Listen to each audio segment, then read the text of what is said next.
It's time for the chip race.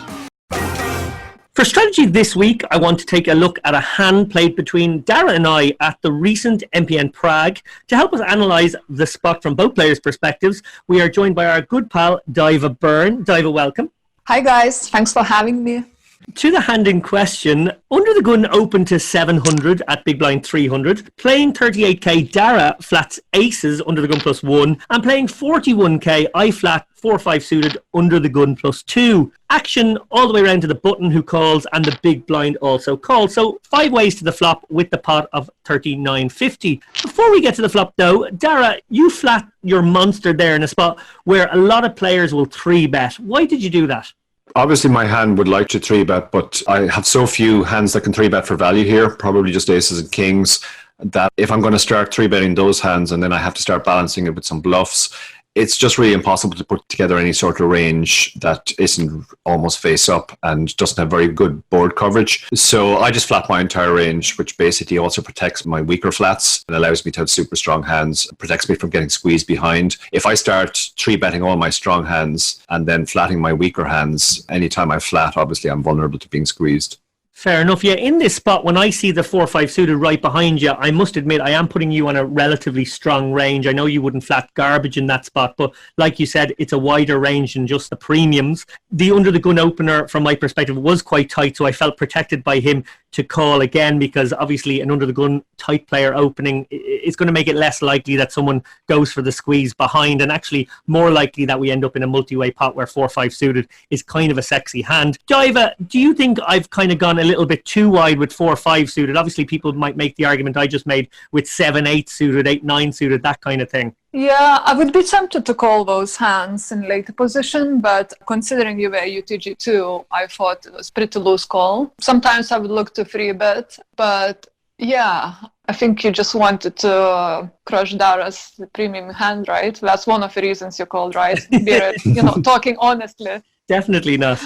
Although I will point out that on a strategy segment a couple of weeks ago, Dara did say that in a hand where it was Dara Davy, I'm much more likely to be bluff heavy in these spots rather than value heavy. I would take exception to that. I don't think he's right, but maybe he is right, and maybe this hand proves his point, at least pre-flop. The flop is 7-4-4, very favourable for me, obviously. It goes check from the big blind, under the gun opener checks, Dara checks, and I bet 2k. The button calls and Dara calls.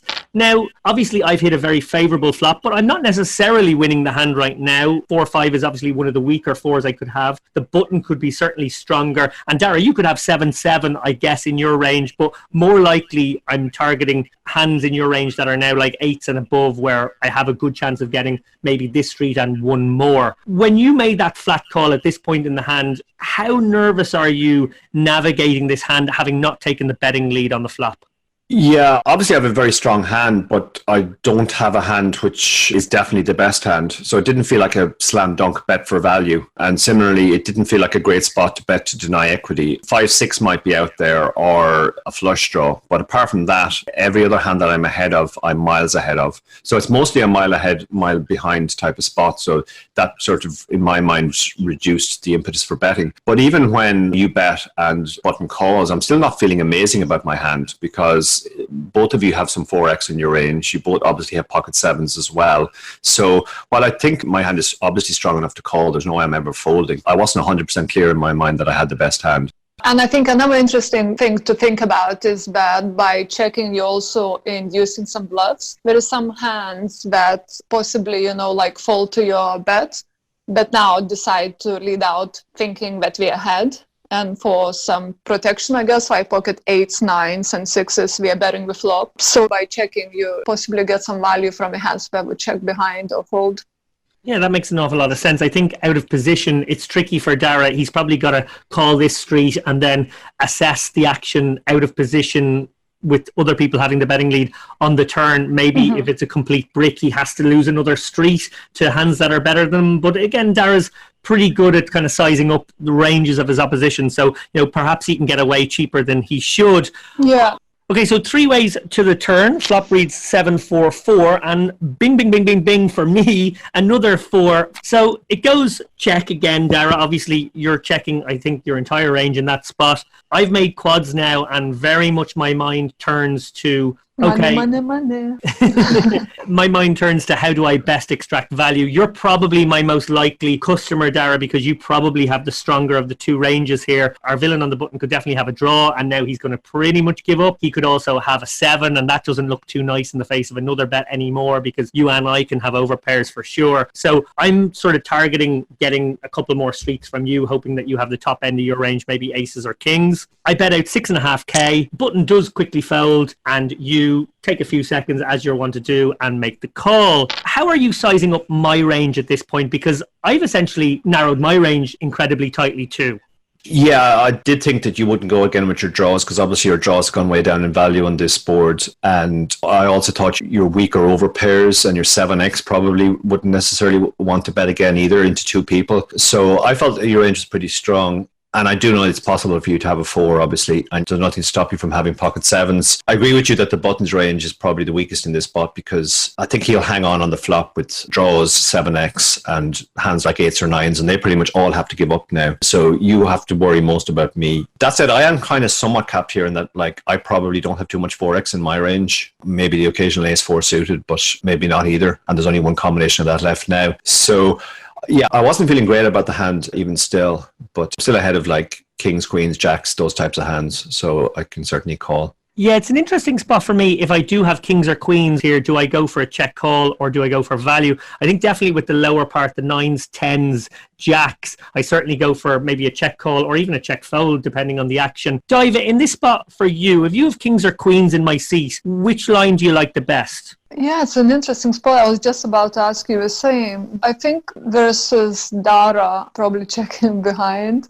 because I don't think many worse hands are continuing. But versus different kind of player, I think I would definitely bet for value, especially kings and probably queens as well. Yeah, Dara, I remember us having a little walk, I think, on the day where Daiva was playing her final table. It was the next day, and we were talking about the hand, and you said to me it's an interesting spot of whether I can turn a hand like 9s or 10s into a bluff to get 10s or jacks to fold in your hand. Yeah, I mean, this is the thing. Can you actually still find bluffs? And I mean, obviously there are some hands I will fold. I can't really hang on with my weaker pairs, and that basically opens the door for you to be able to bluff sometimes. But I think you'd be better off doing that with a hand which blocks pocket 4s. It's hard to pick what your bluffs should be, but yeah, I mean, maybe there's some case for turning 8s or 9s into a bluff. Yeah, I think that's the only bluffs I can think of. Yeah, thinking then that you can get me to fold 10s or jacks. Yeah, I'm going to be really honest. I would not have had the balls for that in game. There's no chance I would have chanced my arm there. So you do make the call. The button does fold. Pot is 23,000.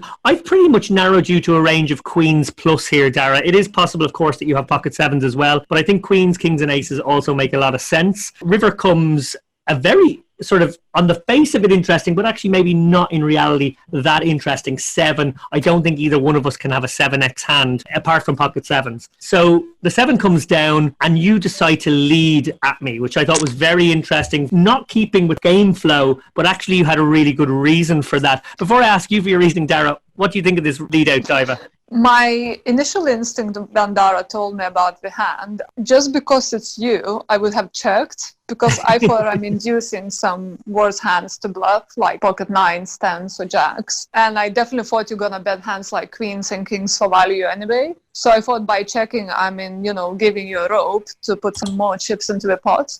But if I was playing against a different player, for me that's the tricky thing, because every time I play with you, I have this image of you played quite loose and aggressive. So I always think of like, how can I make you do something different versus me when I have a good hand? But I guess with a standard GTO player, I would probably go for the Dara's line, just like to bet small, because I think we are going to check too many hands behind. Yeah, I think with deeper analysis, Dara's line ends up being absolutely, as you said, a GTO strategy in this spot. But you got to remember, in real time, Dara made this decision in 6 or 7 seconds, and you really have to kind of get into the weeds of this hand and understand all the dynamics to process it. Dara did this incredibly fast. I think Yeah. personally, and I remember saying it to him in the few minutes after the hand was shown and we all knew what each other had, I said to Dara, I thought the lead out was the genius moment of the hand, that was the moment where you effectively chose your own price so that you could get away if raised, and you also targeted a very, very narrow amount of hands that you could get value from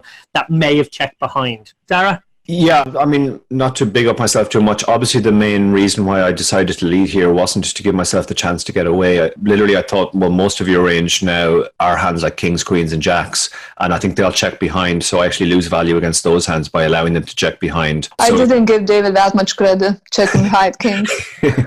While also, if you do have me beaten, I mean, a 7 now beats me as well. Although I don't think you would necessarily double barrel a 7, but if you have double barreled a 7, I'm now losing to a 7. So my hand has actually gone down in value against quite a lot of your range. You can still have a 4. There are 2 advantages of betting small. First of all, I can actually extract value from kings, queens, jacks who won't be able to find it in their heart to fold. Yeah. And then the second reason is it does give me the chance to get away if I'm beaten, because once I lead, my line check, call, lead river looks pretty strong. It would be an amazing spot to find a bluff, given that there's nothing to stop me from having pocket 7s. So my decision to bet was made pretty quickly because it was mostly focused on getting value from kings and queens. Then when you shoved on me, it took another 10 or 12 seconds, whatever it was, to basically realize that I was only beating a bluff, and this would be a very bizarre spot to bluff in. So I was pretty happy to make the fold pretty quickly. But if anyone is capable of any bizarre bluff play, definitely David.